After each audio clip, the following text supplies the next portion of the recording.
Halo guys, balik lagi channel gue Henry GV. Ya, kali ini gue pengen ngasih tau kalian ya, kalau belajar itu bisa dari mana aja, bukan dari gue aja. Ya, mau belajar kalian trading, investasi, intinya hal-hal baik lah.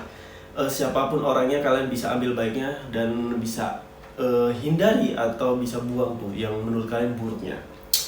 Karena gue pernah ngeliat video cuplikan dari Timothy dan Kalima Sada ya, kalau nggak salah namanya. Dia bilang kalau yang harus ngajarin, kalau kita mau ngedengerin orang yang mau belajar finansial, kita harus lihat dulu background dia. Kita harus lihat dia kaya nggak dari finansial, dia kaya nggak. Kalau menurut gue ada benernya, ada baiknya, tapi gue nggak setuju 100%. Kenapa yang gue nggak setuju? Karena gue sendiri pernah belajar sama orang tuh nggak pernah ngelihat backgroundnya. Dalam artian gini guys, ilmu yang kita tahu, mau kita sehebat apapun, setinggi apapun, sejauh apapun, pasti ada 100% pemahaman, wawasan atau ilmu yang nggak kita kuasai sepenuhnya. Dunia ini luas guys, dunia ini luas. Seharusnya kalau kita udah sehebat itu, udah punya uang banyak, sekaya itu, seharusnya kita semakin dewasa, semakin bijak. Jadi menurutku contohnya gini, kalau kita cuman mengukur semua orang yang ngajarin kita itu harus kaya, berarti guru kita yang waktu di zaman gue sekolah, ya guru bahasa Inggris, matematika, berarti mereka harus kaya dulu dong. Terus guru komputer, masa gue harus nanya dulu ke mereka, Pak, Bu, kan pinter banget ya mengoperasikan komputer. Wah, berarti kaya dong, kalau harusnya gajinya lebih dari UMR, harusnya penghasilannya pasti ada punya penghasilan lain. Nggak semua kayak gitu guys, menurut gua. Ya, kalau nggak ada mereka, kita nggak akan jadi apa-apa. Ya, kalau menurut gua gini, kita belajar dari sumber mana aja nih. Ya, kita ibaratnya kita masih nggak tahu apa-apa. Oke, dari A. Ya, kita nggak usah ngelihat materinya, nggak usah ngelihat siapanya. Percuma guys. Yang kaya itu belum tentu mau ngajarin kalian. Nggak semua yang kaya itu real 100% ngajarin kalian semuanya dengan cuma-cuma. Harus biasanya semakin pintar, semakin kaya semakin cara seorang, semakin bahaya. Jadi ada dua nih opsi. Kalian harus hati-hati juga ya. Bukan berarti semua orang seperti yang ngomongin, enggak. Tapi harus waspada aja. Hati-hati, kita juga harus pintar. Jadi gini, ada dua tipe orang. Ketika dia kayak merasa kaya raya, ketika dia merasa paling pintar, itu arogannya pasti tinggi banget. Ya, berarti di otaknya itu tentang uang, gimana cara bisa menghasilkan uang. Jadi kalian mau belajar dari dia pun juga agak percuma, ya, karena dia bakal ngajarin, biasanya harus ada feedbacknya. Itu yang pertama. Dan yang kedua, yang kaya ini, ada yang kaya, enggak itu yang enggak kaya, yang mau miskin pun tapi bijak, tapi pikirnya dewasa, wawasannya dewasa. Yang membuat emang kita butuh uang guys, tapi jangan sampai uang itu di atas kita. Minta ini kalian, jangan sampai di atas ini guys. Jangan sampai mentuhankan Tuhan, mengagungkan uang, ya. Ya, jangan sampai di atas kalian. Uang itu harusnya di bawah kalian, agar kalian semakin bijak melangkah. Kalau uang di atas kalian, yang berpikirnya ini lagi, uang, bukan manusia kalian, bukan perasaan kalian lagi. Ya, dari sini kalian paham? Itu salah satu contohnya. Terus ada lagi contoh. Oke lah, kita gambarin seorang penjahat aja. Seorang penjahat yang tobat. Gara-gara kita ngelihat background buruk di masa lalunya dia seorang penjahat, kita nggak ambil sisi baiknya. Ini nih yang salah manusia. Jadi kita tutup nih.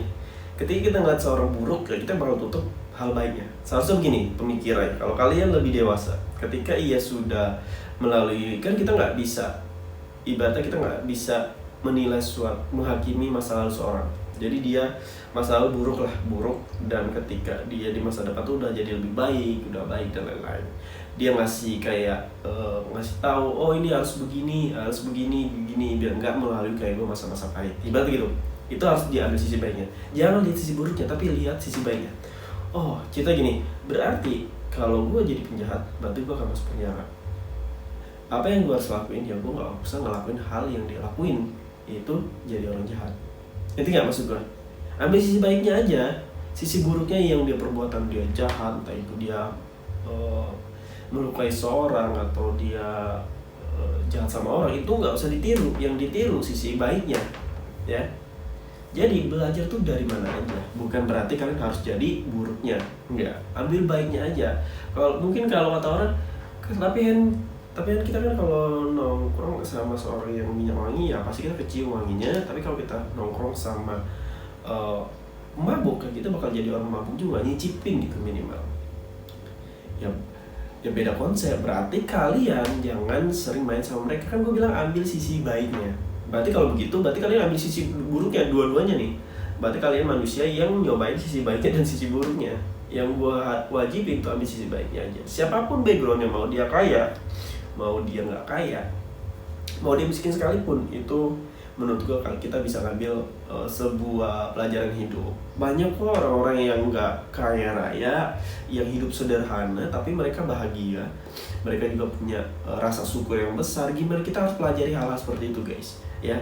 Kalau kita cuma bilang yang kaya, itu pastinya yang korupsi juga bisa jadi contoh. Ngerti nggak maksud gue? Kalau kalian bilang gue bakalan melihat dia dulu dari hartanya, oh gue kaya, gue ikutin jalannya. Kalau orang itu ambil harta dari korupsi gimana? Masa kalian mau ikutin? Enggak kan? Jadi di sini kalian juga harus punya punya sebuah cara berpikir untuk menyaring informasi. Terus kalian juga jangan pernah menghakimi orang lain, karena yang buruk di mata kalian itu belum tentu buruk di mata orang lain. Belum tentu 100% buruk semua. Pasti ada sisi baiknya juga. Kalian ambil sisi baiknya tersebut.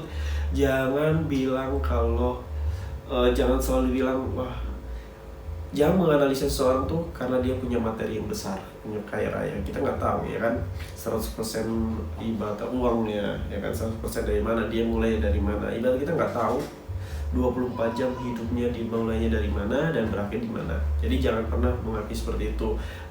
Belajar di mana aja. Ketika kalian udah mulai kayak hanya orang kaya doang yang harus gue ikutin, nanti kalian tuh bakalan menjadi katak di dalam sumur. Ngerti gak sih? Katak di dalam sumur, ya. Yang ilmunya itu aja. Dan padahal di luar circle aja, di luar pemikiran kalian tuh dunia itu luas. Hal yang mustahil bisa jadi mustahil, hal yang mustahil bisa jadi mudah, dan yang mudah bisa menjadi susah. Tergantung dari kalian. Selama gue hidup ya, gue dulu berpikir gini, guys. Waktu pas gue ini gue gak punya wawasan apa-apa, gue dari masih kecil, lingkungan gue pun gak mendukung, orang terdekat gue pun pemikiran juga menurut gue sama aja, ya meskipun ada sisi baiknya, rasa bersyukur yang besar. Dari situ gue nggak ngerasa paling hebat di situ ya, meskipun ibaratnya gue tahu nih gue harus gini, gue ibaratnya gue bisa trading dan gue bisa ini itu, meskipun di lingkungan gue cuma berapa doang orang yang paham, tapi gue nggak merasa kalau mereka tuh nggak harus gue contoh. Tapi kadang gue ngeliat mereka tuh kayak mereka hidupnya sederhana, bersyukur dan lain-lain. Ya mungkin di mata gue juga uang penting banget, bodoh banget ya kalau gue bilang uang itu nggak penting. Penting, gue pengen beli ini tuh butuh uang dan lain-lain butuh uang. Tapi nggak semua tentang uang, guys. Nggak semua tentang uang, ya. Nggak semua. Karena bagiku uang itu harus di bawah gue, nggak bisa di atas gue. Nggak mau gue uang itu di atas gue. Karena uang itu cuma kertas doang. Nilai suatu kertas yang menjadi berharga gara-gara manusianya. Ingat ya. Jadi bisa diganti nggak? Bisa. Nilai kertas itu bisa digantiin, uang itu bisa digantiin. Ada emas, ada kripto, banyak hal, ada properti, ya. Bodoh amat orang bilang lebih baik di investasi trading. Menurut gua semuanya dicoba, ya. Karena kita nggak ada yang tahu ke depannya pastinya. Kita nggak tahu properti kalian yang sekarang bisa menghasilkan cuan selamanya atau enggak. Kita nggak tahu juga saham kalian bisa untung terus atau enggak. Kita juga nggak tahu kripto bakal sampai mana.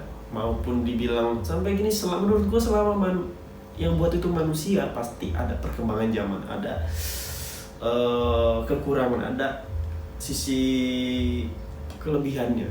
Ya mungkin di zaman ini kripto sedang besar-besar ya. Kita nggak tahu di zaman nanti, mungkin di cucu kita, cicit kita, di generasi yang akan datang, ini kita nggak ada yang tahu. Jadi belajar itu dimanapun kapanpun harus belajar. Jangan sampai membatasi diri kalian gara-gara cuma hanya uang yang emang nggak terlalu berharga, maksudnya berharga di sebagian orang tapi belum tentu di semua orang. Orang yang udah banyak duit pun nggak akan mikir duit, pasti mereka akan mikir hal lain, ya. Oke, mungkin cukup sampai sini yang bisa gue kasih tau kalian. Jadi kalau kalian mau belajar trading, belajar investasi, mau belajar cara menghasilkan uang dimanapun kapanpun, kalian bisa cek di playlist YouTube gue, di situ udah ada semuanya. Cara-cara atau bisa DM gue, nanti kalian gue masukin ke grup gratis di dalam materi yang dimana kalian bisa belajar investasi, trading, aset kripto, saham, forex, emas, dan lain-lain. Terima kasih udah nonton video gue, sampai jumpa lagi di next video. Bye bye.